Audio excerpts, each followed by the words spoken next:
Okay, hello and welcome to the Kelp Fiction, the 1994 Carver 350. It's a 35-foot straight shaft drive, twin engine, gas motor yacht with an aft cabin sun deck, which is a really nice feature and layout, particularly because of the kind of room you do get in that aft cabin, because it does extend all the way out throughout the beam. So first impressions looking at this boat coming in, that it is a real nice design, but as you get closer you could see plenty of blemishes on here, from worn paint there on the windows there, to some of the corrosion happening on the trim, as well as the decals, and most of the graphics are pretty worn as well. Just a lot of wear and tear on this sucker. Nothing a lot of paint couldn't take care of, and corrosion control, things of that nature. It doesn't look like the entire boat's gonna fall apart.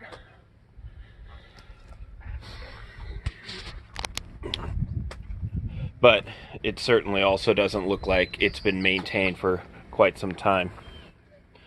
Also here you see some delamination going on with the swim step. See in the back here is where the swim step is, and that it has a davit right there where you would keep your dinghy as you're moving it around town, and things like having a davit is pretty great, a pretty great extra to have on a boat, as well as the cover, the hardtop cover that you see right here. That's something that these things don't come standard on, and so that is a really nice feature as well. Let's get on board. All right. Here's the aft deck. As you can see, it's pretty sizable. Got yourself a barbecue right here. I've actually turned it inside out because the other sides could use a good washing. But here you got your standard propane barbecue on board. Nice thing to have, especially with the deck this nice. You can hear the speakers that you have on each side, and you even have a your own speaker control out here too. So some terrific features there.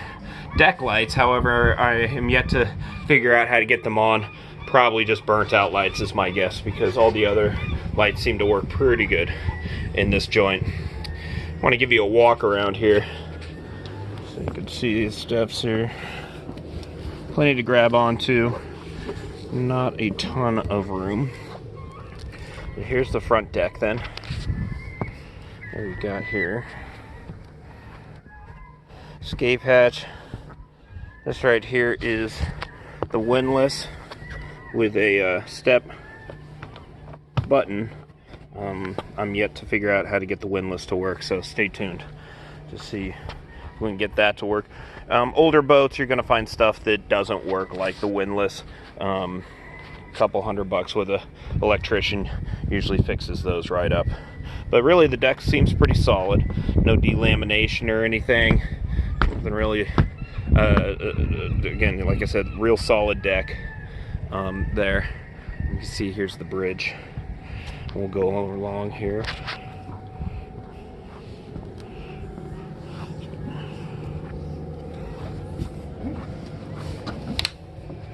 Get back here, just showing kind of a couple of the other blemishes here. This is an aluminum stand they have there. Certainly could use some paint. This looks like paint tape that's on there, but again, that just got left on, so it just needs some like goo off to get that kind of stuff off. This right here is a slide to put in a full paneling, so all this could be shut off here, and you get a propane heater in here. Something should be really nice at night. You also notice that on the bridge here, as we'll walk up, is you got a bimini Also a terrific little umbrella here. That seems to be about it. So this isn't a full wraparound, but again, that's okay. Now here is the helm up here. It's the only one. There's no helm down below, just a bridge helm. Most pilots, I think, prefer a bridge because of the kinds of vision that you have up here, and then it gives a lot more space downstairs, which you'll see here in a little bit. But as you can see, maybe on film or not, the paneling here I think is classified as pretty worn down, pretty wasted. You know, all these panelings here could be reordered if you wanted to really fix it up. You could just spray paint it black, you know, so things like that could be done. Looks like an audio tape was once here. It does come with this nice GPS. I'm still figuring out how to get it started as well as actually where the keys are. This right here is supposed to control volume up here and not, but again, I can't quite see. Horn works. Here you got your shifters. These are your gears. Have them in neutral here, of course. And then here's your throttles right here. Trim tabs. Again, I'm not getting anything from the trim tabs. Might be something that electrician needs to check. This right here is the panel. Again, just a pretty wasted plastic here that just comes right off. You go in there, it's a real spaghetti western. You could spend a whole Saturday kind of figuring out what wires go to what. I was able to find the connection for this guy that was stored downstairs. Probably because only thing worth stealing up top. But like I said, I have not been able to get it, figure out how to turn it on, or if there are some extra connections back here. Right here you'll see the panelings. Those are the panelings for back here. I put them up here just to kind of keep them out of the way for the show. But then you'll also notice tons of blemishes. Here on the side, all these are all that felt lining there is coming unglued and undone. Missing a panel here for the radar dish, which is a nice feature to have it, but again, just you know, blemishes abound up here. More paint there. That's what the panel that should be on the other side look like. And again, more trim that needs to be reconnected and lining that needs to be re-glued. And that this carpet right here is also a nice feature. It's been stored inside all winter long, so it's in terrific shape here. But all the veneer and I'm sorry, the vinyl is it needs a good wash, and whether or not it can be rescued is to be determined, or if it needs to be completely reupholstered. Would be something to consider there. All in all, though, really like the sizable layout of the bridge up here to have this front seat, as well as plenty of room for everybody to keep company while cruising the Columbia River or anywhere else. Let's go check inside, shall we? Alright, now stepping inside, you've got this aft access here, this tinted window area. Again, can use a good cleaning on top, and we had a guy come and clean here. Didn't do an excellent job. C+, but got some of it done. So coming in here gives you a good look at the layout. As you can see, plenty of great light. Without the lower helm, you have excellent space as well. Detached furniture to move things around. This here is a parquet flooring that lifts up the panels, gets you engine access. We'll look at that momentarily. Just another pointing out kind of stuff like this here, like what the hell, couldn't get that last paneling done. Unsure what the deal is there, but again, those are the kinds of imperfections you kind of notice on this thing. Carpeting here looks great. And this settee, right here for morning coffee, breakfast, lunch, or dinner is pretty outstanding as well. Up here, you've got your paneling on the side here. Here it shows the battery charger, big part of it. This right here is the generator.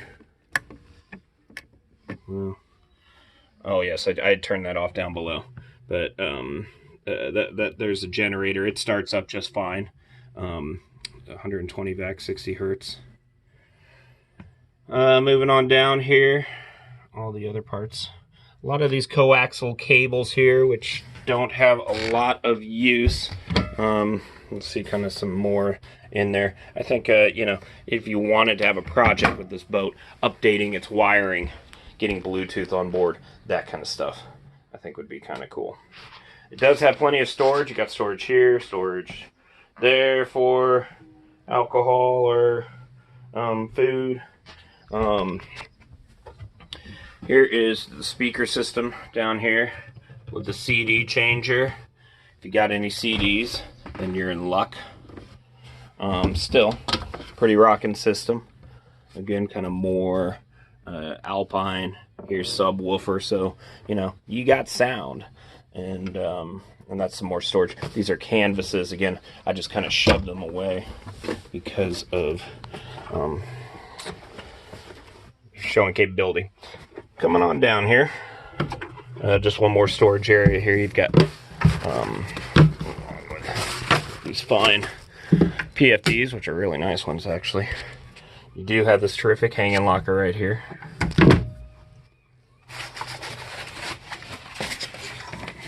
As well as, here's the bedroom. Right here.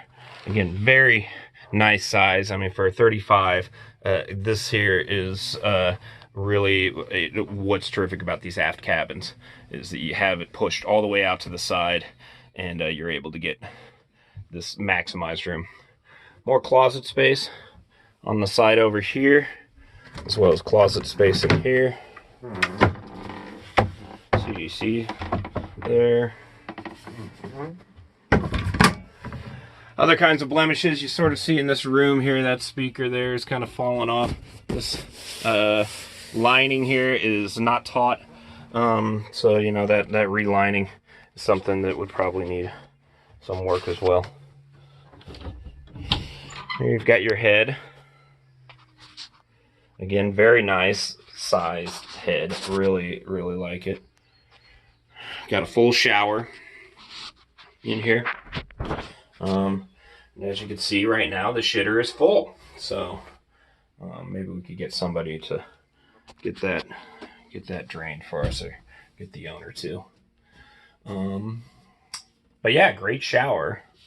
Again, kind of some blemishes on the lining, but really the aft is mostly pretty clean, I think, outside of that lining. Walking on forward here to the forward deck. Again, we saw the settee, and that does drop down here, so you've got a sleeping capability here. You can see the racks that the tables would stand on there.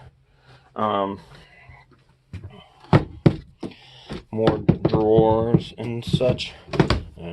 Tucked up with one hand. Power outlet here. So kind of some nice things. Some courtesy lighting you'll see down there as well. This here gives you access, and we'll look at more access to the engine, but looking at some of the guts here, this gives you access to the shower pump and bilge there. Note here, this right here is your is your shitter tube, your gray water. I've noticed that just about all of them could stand to be replaced. Just a good solid thing to do on your boat anyway. This here's your hot water tank. It seems to be in really great condition. I don't think you'll have anything to worry about that in the hot water tank. There. Like I said, this carpet is in really nice shape. Kitchen in really nice shape. Again, for some reason, the fridge is really dirty. I think I'm going to get the guy back here, clean the interior. I think he just did the exterior. But that here's the galley. Everything looks good. I have not tried things like the stove stove and the oven. But hey, it looks pretty good. It's electric. My guess is it all works just fine. These kitchens are typically pretty solid. Again, tons of counter space, tons of areas here and there. You can see there's like a little scratch up there. Some not the easiest. This guy here could dirty dish. But again, really good shape. More access here on the floorway here. You see the build shower pump right there. You can see how stained up that is. The gray water tank there. All that should be replaced. Turning around here, we've got the V-berth. Also in what I think is a terrific layout, and I really like. I haven't seen one with these doors, which is why I don't know how to open it. But there is a way to open it, and once there is, I will show you that. But that door opens here, so you got complete privacy on this side, which is fantastic.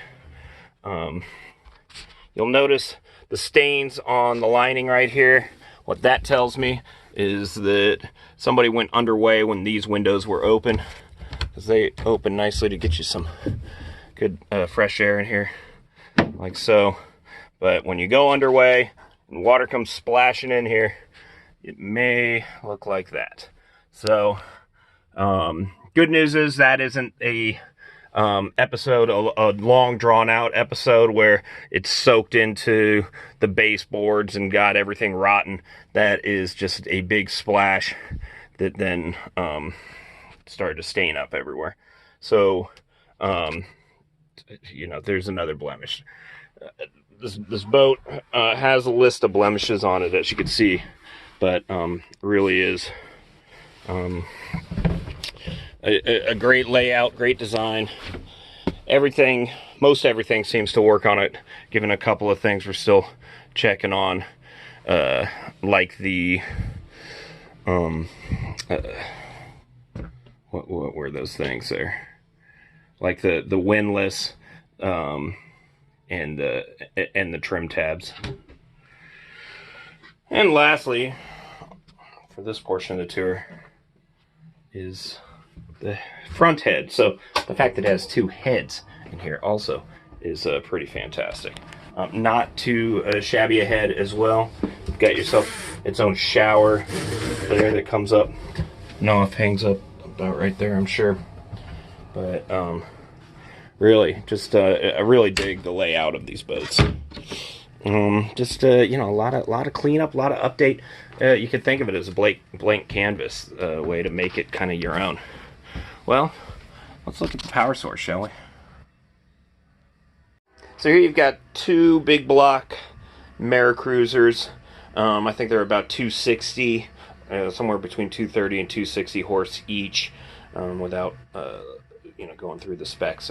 Just guessing from previous boats here. But they're pretty good engines. Seems like their sweet spot is around 3,200 RPMs, getting them up to about 12 to 14 knots. But I think they max out at between 18 and 20. But you're guzzling some serious gas then when you do that. But that 12 to 14, I think, gets you around 4.5 gallons an hour each, which isn't too bad for gas engines, really isn't. But this here paneling, a lot easier to take off. This one, you got to get that whole couch out of there. I'm not prepared to do that, but you can. We could look at this one and a bit from the side from the other one to kind of tell. But judging from it, looks like the hoses are all in great shape. Looks like a lot of wiring is in excellent condition. Obviously, stuff that has been replaced.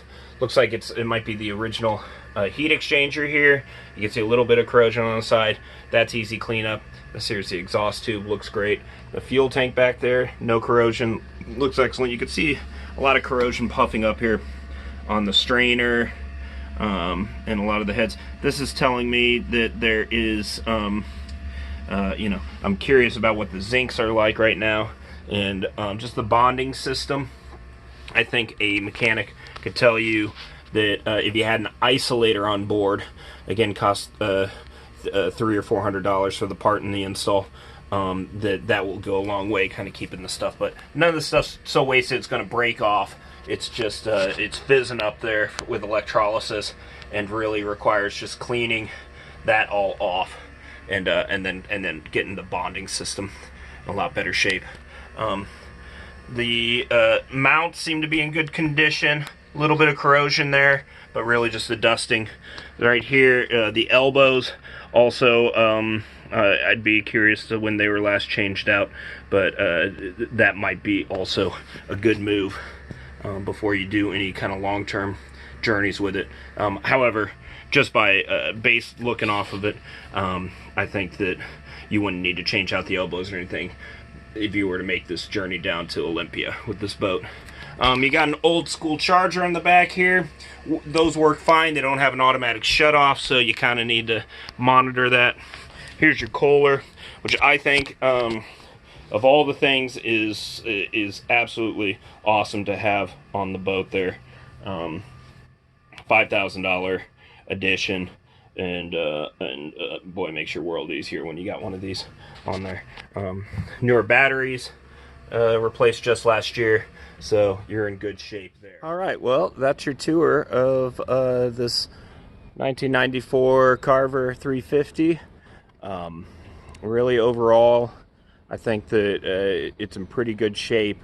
I'd give it a B- because of just all its deferred, really upkeep that really what the weather's done. But I think your biggest expense is up in the bridge there, and kind of the work that needs to be done up there. Inside seems really great. Outside of that lining in the V berth there, lining in the back could be tolerated, but certainly if you want to perfect it, there's some options there. Hope you enjoyed the tour, and call me if you have any questions.